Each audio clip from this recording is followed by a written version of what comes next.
后来有民众透过订房间的网站查询到高雄过年的房价，结果有一间酒店2间房间住2暝，竟然要11万外；另外还有一间旅馆住2暝要14万外，哪会这贵呢？高雄市观光局讲会派人稽查。 房间看看，金饰是亲子房阁出流量互囡仔耍。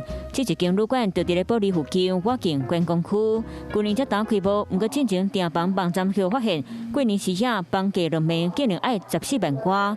用网络找明年2月17到19，一间双人房2暝为14万到15万2千外就拢有，平均一人1暝都要3万5千块。但是国人大概不会太想要太贵啊。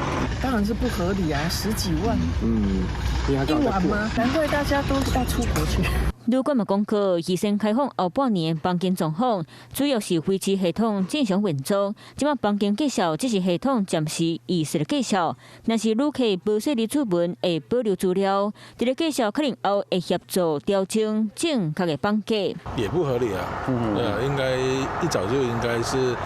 签订好排好那个价钱嘛，大概800港币1个晚上。介绍引起讨论的，还有这一间酒店过年时下订房间网站介绍，2暝等于大人等于囡仔买11万4千块。其实我们这个房间套房的定价是3万2千元，那目前已在过年期间的优惠价是2万8千元，它的设定是入住2个晚上。 2个房间，这样总价就会到11万。业者强调，高级的套房平常时呀，差不多就是这个介绍。观光局嘛判定无违规，针对不利旅宿业者，会派人去稽查，要求提供书面改善。观光局今年已经执行了480家次的旅宿稽查，其中高达321家次是针对旅馆房价进行稽查。观光局强调，旅宿业者若是有违规的事实，会依法开罚，确保旅客权益。